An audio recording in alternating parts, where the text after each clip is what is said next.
Are aliens real? They're real, but I haven't seen them, and they're not being kept in what is it? Area 51. Area 51. He made a big mistake. He took it out of classified information. ये दुनिया के सबसे शक्तिशाली देशों के प्रधानों के शब्द हैं। ये कोई कल्पना नहीं बल्कि एक ऐसी हकीकत की तरफ इशारा था जिसे 90 सालों तक फाइलों के ढेर में दबाकर रखा गया। दशकों तक एलियंस और उड़न तश्तरियों को सिर्फ सनकी लोगों की गप या हॉलीवुड की फिल्मों का मसाला माना गया। अगर किसी ने ये कहा भी कि उसने आसमान में कुछ अजीब देखा है तो उसका मजाक उड़ा, लेकिन मई 2026 में वो मजाक हकीकत में बदल गया। व्हाइट हाउस के गलियारों से लेकर पेंटागन के तहखानों तक जो फाइलें 90 सालों से क्लासिफाइड थी वो आज आपके सामने हैं। अमेरिका ने दुनिया के सामने अपनी सबसे गुप्त यूएफओ फाइल्स खोल कर रख दी। दशकों पुरानी मिलिट्री रिपोर्ट्स, पायलट्स की गवाही, रडार डेटा और ऐसे वीडियोस जिन्होंने पूरी दुनिया को सोचने पर मजबूर कर दिया। द बैक स्टोरी में हम एक एक कर उन परतों को खोलेंगे जिन्हें लेकर कुछ शोधकर्ताओं का ऐसा मानना है कि सरकारें ऑन्टोलॉजिकल शॉक यानी मानव सोच और विश्वासों पर गहरे असर के डर से ऐसी जानकारियों को सीमित रखती रही हैं। क्या हम इस ब्रह्मांड में अकेले हैं? या सच में एलियन मौजूद हैं? या फिर ये पूरी दुनिया के इतिहास का सबसे बड़ा भ्रम है? सबका जवाब मिलेगा आपको। तो तैयार हो जाइए, क्योंकि आज के बाद जब आप रात को तारों भरे आसमान को देखेंगे तो अकेलेपन का एहसास नहीं करेंगे, बल्कि आपको ऐसा लगेगा कि कोई वहां से आपको देख रहा है।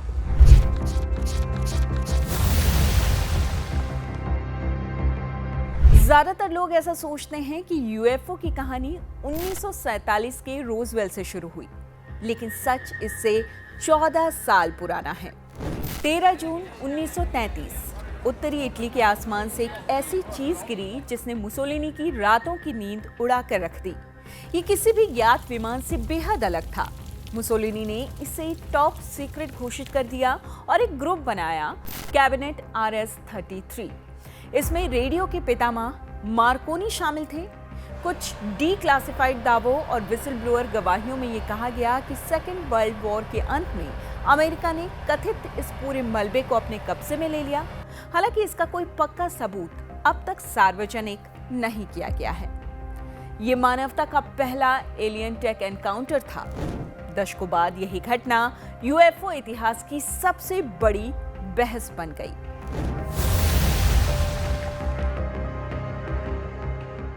साल 1947, न्यू मैक्सिको का रेगिस्तान रोजवेल में एक किसान सुबह उठकर हर रोज की तरह अपने खेत में जाता है और देखता है कि वहां कुछ चमकीले मेटल के टुकड़े पड़े हुए हैं। कुछ घंटे बाद अमेरिकी सेना वहां पहुंचती है और फिर अचानक अखबारों में हेडलाइन छपती है, army air force recovers flying disc. सेना का बयान आता है कि हमने फ्लाइंग सॉसर पकड़ लिया है। लेकिन 24 घंटे बाद ही ये बयान बिल्कुल बदल जाता है और इसे सिर्फ एक वेदर बलून बताते हुए मामले को दबा दिया जाता है। लेकिन लोग सवाल पूछना इस वक्त तक शुरू कर चुके थे कि अगर वो सिर्फ एक वेदर बलून था तो सेना ने पूरा इलाका सील क्यों कर दिया? रातों रात आखिरकार ये पूरा मलबा कहाँ ले जाया गया? और ठीक यहीं पर एंट्री होती है एरिया 51 की। थियरी ये आई कि यहाँ पर एलियन और यूएफओ को रखा गया है। सरकार इस पर रिसर्च कर रही है, एक्सपेरिमेंट्स चल रहे हैं। विसल ब्लोअर्स ने यह दावा भी किया कि उस मलबे और वहां मिले ह्यूमनॉइड्स यानी कि एलियंस को ओहायो के राइट पैटरसन एयरफोर्स बेस यानी कि हैंगर 18 में भेज दिया गया। इन यूएफओ की रिवर्स इंजीनियरिंग की जा रही है, यानी उनकी तकनीक को समझकर खुद के हथियार बनाना। दशकों तक यूएफओ सिर्फ कॉन्स्पिरेसी समझे जाते रहे। सरकार ने एक मनोवैज्ञानिक थियरी चला ली, प्रोजेक्ट ग्रज चला, जिसका काम ही डीबंकिंग और लोगों को गुमराह करना था। प्रोजेक्ट ब्लू बुक चलाया गया, जिसमें 12,618 साइटिंग्स की जांच हुई, जिनमें से 701 अनसुलझी रही। फिर भी इसे राष्ट्रीय सुरक्षा के लिए खतरा नहीं बताया गया। लेकिन 2017 में सब कुछ बदल गया।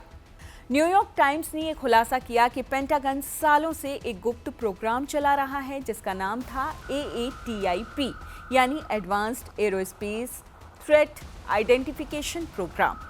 पेंटागन ने आधिकारिक तौर पर साल 2020 में 3 वीडियोस जारी किए, जिनमें से एक को नवंबर 2004 में और बाकी 2 को 2015 में रिकॉर्ड किया गया था। और फिर दुनिया ने पहली बार वो वीडियो देखे जिन्होंने इंटरनेट को हिला कर रख दिया। Tic tac go fast gimbal. That's not our LNS though, is it? It's not. That is an LNS, dude. Well, if there's like that thing, it's rotating. अमेरिकी फाइटर जेट्स के कैमरों में रिकॉर्ड हुई ये चीजें हवा में घूम रही थी। उनकी गतिविधियां असामान्य थी। ऐसा लग रहा था मानो उन पर ग्रेविटी का कोई असर ही नहीं हो रहा है। पेंटागन ने पहली बार ऑफिशियल इस बात को एक्सेप्ट किया कि उनके नौसैनिक विमानों ने जो उड़न तश्तरियों की वीडियो कैद की वो रियल हैं, वास्तविक हैं, और इसे यूएफओ की बजाय नाम दिया गया अनआइडेंटिफाइड एरियल फेनोमेना यानी यूएपी। यही नहीं, नेवी पायलट डेविड फ्रेवर ने यह बताया कि उन्होंने एक सफेद टिक टैक आकार की वस्तु देखी थी। वो समंदर के ऊपर मंडरा रही थी, फिर अचानक ऐसी स्पीड से गायब हो गई जो इंसानी तकनीक से परे लगती थी। Looked down a small, saw a white tic-tac object with a longitudinal axis pointing north-south and moving very abruptly over the water like a ping pong ball. जून 2023 में पूर्व अमेरिकी खुफिया अधिकारी डेविड गुश ने ये कहकर तहलका मचा दिया कि अमेरिका के पास नॉन ह्यूमन बॉडीज मौजूद हैं। If you believe we have crashed craft, stated earlier, do we have the bodies of the pilots who piloted this craft? As I've stated publicly already in my News Nation interview, biologics came with some of these recoveries. Yeah. Were they, I guess, human or non-human biologics? Non-human, and that was the assessment of people with direct knowledge on the program I talked to that are currently still on the program. भले ही America ने साल 2020 में unidentified aerial phenomena को स्वीकृति दे दी, लेकिन इनसे जुड़े दस्तावेजों को पहली बार सार्वजनिक किया गया मई 2026 में। राष्ट्रपति डोनाल्ड ट्रंप के निर्देश पर पेंटागन ने 1940 के दशक से अब तक की यूएफओ या आप कहिए यूएपी से जुड़ी कुल 160 से अधिक क्लासिफाइड डॉक्यूमेंट्स जारी किए, जिनमें फाइलें हैं, वीडियो हैं, पिक्चर्स हैं। इन्हें एक विशेष पोर्टल war.gov/UFO पर आप देख सकते हैं। अपोलो मिशन ट्रांसप्लांट इसमें सबसे महत्वपूर्ण है। अपोलो मिशन के दौरान स्ट्रेंज लाइट्स और ट्रायंगुलर स्ट्रक्चर्स का जिक्र किया गया था। हालांकि नासा ने कभी भी एलियन संपर्क की पुष्टि नहीं की। अब आते हैं टिक टैक एनकाउंटर्स पर। नेवी पायलट्स ने यह दावा किया कि उन्होंने ऐसे ऑब्जेक्ट्स देखे जो अचानक से ही दिशा बदल लेते, बिना आवाज, बिना एग्जॉस्ट और अविश्वसनीय गति से। कुछ रिपोर्ट्स में तो ये तक कहा गया कि यूएपीएस समंदर के अंदर और बाहर दोनों जगह मूव करते देखे गए हैं। यानी ये सिर्फ उड़ने वाली चीजें नहीं थी, बल्कि एक ट्रांस मीडियम ऑब्जेक्ट्स थी। ये इंसानी तकनीक के लिए बेहद असंभव सी बात लगती है। रडार एंड सेंसर डाटा, ये केवल पायलट्स का आंखों देखा दावा नहीं था, बल्कि इसे उस समय के सबसे आधुनिक सेंसर्स द्वारा रिकॉर्ड किया गया। युद्धपोत यूएसएस प्रिंसटन पर लगे उन्नत स्पाई-1 रडार सिस्टम ने इन ऑब्जेक्ट्स को ट्रैक किया था। रडार डेटा के मुताबिक ये ऑब्जेक्ट्स कुछ ही सेकंड में 80,000 फीट की ऊंचाई से गिरकर सी लेवल पर आ गए थे। F-18 सुपर हॉर्नेट लड़ाकू विमानों में लगे फॉरवर्ड लुकिंग इंफ्रारेड टारगेटिंग कैमरों ने भी एक थर्मल वीडियो जारी किया, जिसमें ये साफ देखा गया। यमन एनकाउंटर 2024, एक रिपोर्ट में ये दावा किया गया कि यमन के तट पर एक ग्लोइंग ऑर्ब देखा गया है। अमेरिकी ड्रोन ने उस पर मिसाइल दागी, लेकिन वो मिसाइल एक इनविजिबल शील्ड से टकराकर नष्ट हो गई। आई ऑफ सॉरोन 2023 की एक रिपोर्ट में एक ऐसे फ्लाइंग ऑब्जेक्ट का जिक्र है जो आसमान में आंख की तरह जल रही थी। ये किसी भी रडार को जैम करने में सक्षम थी। जैसे जैसे फाइलें खुलती गई, इंटरनेट पर कई थियरीज तैरने लगी। इनमें से 2 थियरी सबसे ज्यादा ध्यान खींचती है। पहली, other dimensions. Computer scientist Jacques Vallee का मानना है कि एलियंस दूर के किसी ग्रह से नहीं बल्कि हम सबके बीच ही किसी दूसरे डायमेंशन से आते हैं और पलक झपकते ही गायब हो जाते हैं। लेकिन दूसरी थ्योरी सबसे ज्यादा चौंकाने वाली है।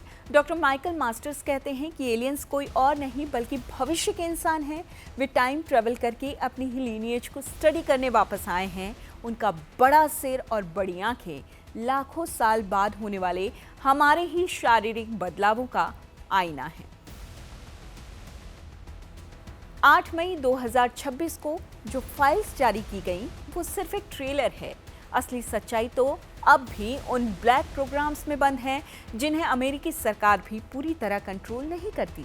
लेकिन एक बात तो ये साफ है कि यूनिवर्स में हम अकेले नहीं हैं और ये मानव इतिहास की सबसे बड़ी खोज है। इस तरह की तमाम स्टोरीज देखने के लिए इंडिया टीवी से जुड़े रहिए और द बैक स्टोरी को फॉलो कीजिए।